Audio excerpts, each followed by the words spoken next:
Hey guys, I'm Des from mixlessons.com with another mixlessons.com video quick tip for you. This one's a simple one, but an important one. And for those of you who follow me over at techmuse.ca, this may be familiar for you. It's familiar to you, rather, because I've covered this in one of the Cubase Ninja video tutorials. But let me just iterate this for you guys one time. There's a problem that a lot of people in the beginning wrestle with when it comes to setting up their digital audio workstations, and that is latency.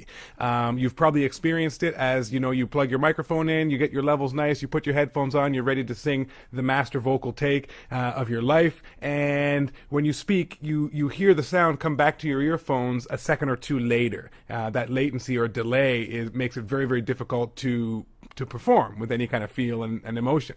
The same rules apply. You plug a guitar in, you pluck a string, you hear the sound a second later. It makes it very difficult to get a good performance. There's a very simple reason for latency. It's something that is inherent to the process of digital recording in the way that we do it with our software, but it can be managed, and this is how it's done. Every audio device that you use, that you might have, your audio interface, has a driver or a control panel that sits in between it and your operating system that allows you to adjust and configure the way the hardware and the OS dance with one another, so to speak. And there's one key component in that's referred to as the buffer size, which is directly responsible for the amount of latency that you experience. So let me show you in Cubase where it is here. If I go into the devices menu and go into device setup, over here is a list of various things that I have control over configuring my system.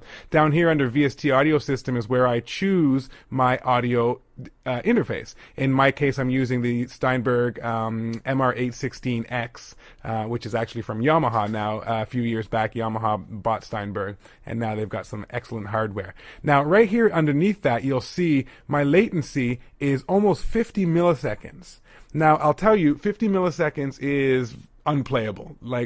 It's impossible to get a good performance if you have a 50 millisecond delay in your headphones or your monitoring chain. So the way in which I'm going to fix that is I'm going to go over here and select the audio device itself and open up its control panel. And this here is it's going to be different for every audio device, and of course it'll look different on a Windows PC than it does on the Mac as well. But nonetheless, what you're looking for is the buffer size. Some audio devices actually refer to this setting as latency to make it, I guess, a little more intuitive for the layperson. But ultimately what you're adjusting is the I/O buffer size. And what the buffer size is, it's the amount of time you're allowing the computer to process whatever it needs to process before you demand to hear the output. Okay? So in my situation right now, my buffer size is wide open at 2048 samples. So that means that when I speak into the microphone, I'm allowing Cubase 2048 samples worth of time before I demand to hear the output. So it has some more time to number crunch and to do all the processing that's required. But as you can see over here, that's giving me almost 50 millisecond latency latency which is unplayable. So what I can do is simply reduce that. If I reduce that down to 128 and hit close, have a look over here now, I'm just under 4 milliseconds. That is completely playable. The trade-off that you have to be aware of, people will ask me, okay, well, why don't I just always keep my buffer size low so my latency is good? The reason is because I'm now forcing the computer to work harder, to process everything it needs to process in a much smaller time frame. So depending on the speed of your processor and the power in your computer, you may have to twiddle with this setting until you get the best latency to performance ratio, I guess you could think of it as, right?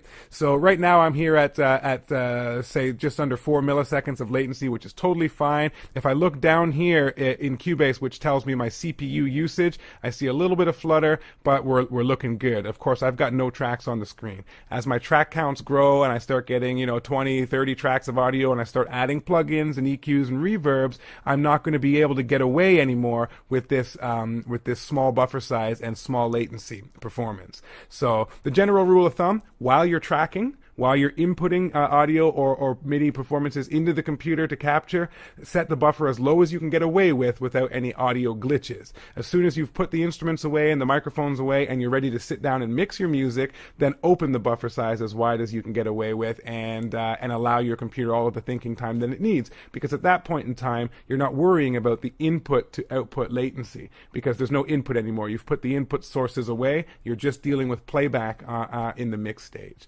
So I hope you find that helpful, and hopefully you can find those particular settings in your DAW of choice and to take a little bit more control over your software and over your latency performance and the system resources that are available depending on your track count of your particular computers. So hope you enjoyed that and find it useful, and we will see you on the next quick tip.